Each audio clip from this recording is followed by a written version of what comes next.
যারা এখনও আয়কর রিটার্ন জমা দেননি তাদের জন্য এনবিআর দারুণ সুখবর দিয়েছে। এখন আয়কর দিবসের পরেও অনলাইনে আয়কর রিটার্ন জমা দেওয়া যাবে।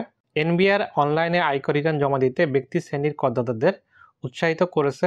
অনলাইনে আয়কর রিটার্ন দাখিলের প্রক্রিয়া এখন আরও সহজ করা হয়েছে, যার ফলশ্রুতিতে এই বছর প্রায় 14 লাখ করদাতা অনলাইনে আয়কর রিটার্ন জমা দিয়েছেন আর 18 লাখ করদাতা অনলাইনে রেজিস্ট্রেশন করেছেন।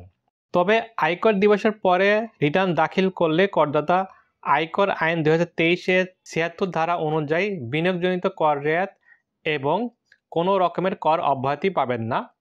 তাছাড়া কর দিবসে যে পরিমাণ কর অপরিশোধিত থাকবে তার উপর আয়কর আইন 2023-এর 174 ধারা অনুযায়ী মাসিক 2% হারে, যেটা সর্বোচ্চ 24 মাস পর্যন্ত অতিরিক্ত কর আরোপ করা হবে।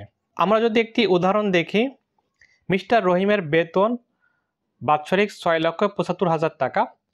আয়কর দিবসের মধ্যে আয়কর রিটার্ন জমা দিলে তার আয়করের পরিমাণ হতো 5,000 টাকা, আর আয়কর দিবসের পরে রিটার্ন দাখিলে তার আয়করের পরিমাণ হবে 27,500 টাকা এবং উক্ত করের উপর অতিরিক্ত মাসিক 2% কর, অর্থাৎ আয়কর দিবসের পরে প্রথম মাসে রিটার্ন দাখিল করলে করদাতাকে আরও অতিরিক্ত 550 টাকা এবং মোট 28,050 টাকা আয়কর দিতে হবে।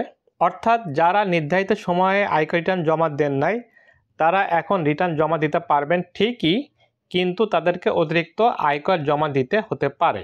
তারপরও এখনও যদি আপনার রিটার্ন দাখিল বাকি থেকে থাকে তাহলে আর দেরি না করে এখনই আয়কর রিটার্ন জমা দিয়ে ফেলুন, কারণ আপনি যত দেরি করবেন আপনার অতিরিক্ত করের পরিমাণ ততই বৃদ্ধি পাবে। এই ছিল আমাদের আজকের সম্পূর্ণ ভিডিও।